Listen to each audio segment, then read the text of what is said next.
So I've been a life coach for the past 11 years, and essentially I help people to create the type of life that they want. So that's making better choices, making healthier decisions, becoming more present and more fulfilled in their lives so life can really count, so they can feel alive and free and have that enthusiasm by the time they go to bed, and when they wake up, they're excited about their life.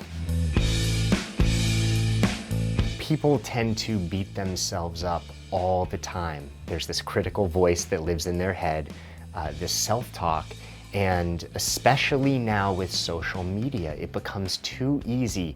It's scroll, compare, scroll, compare, scroll, compare, and we're not doing it consciously, which is the scary thing. Is it's, we're looking at someone's life in Tahiti and we're going, oh, they're so successful, and immediately the thought is what you're not doing or what you don't have.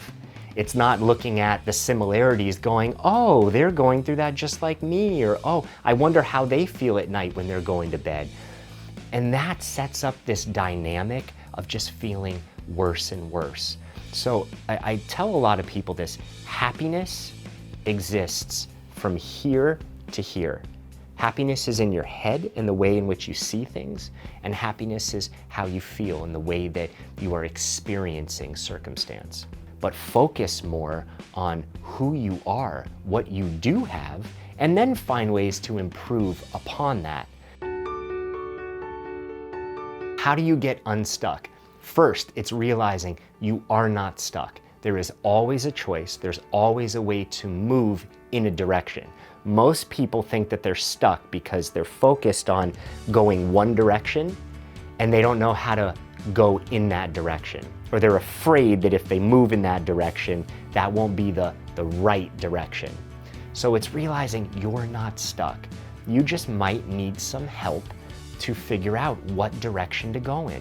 And the truth is if you go a different direction, eventually you're gonna course correct and find. It's like taking Waze, right? Or Google Maps. Is if you take a wrong turn, eventually you'll get to where you need to go, but you have to keep driving. You have to keep moving.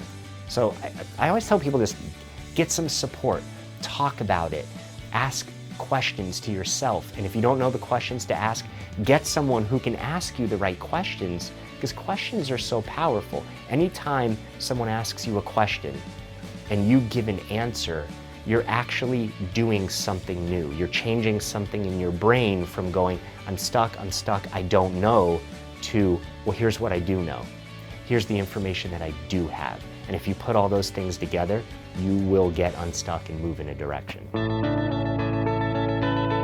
The best way to navigate someone who is receiving trolls and harassment on social media, a way might be to simply ignore it.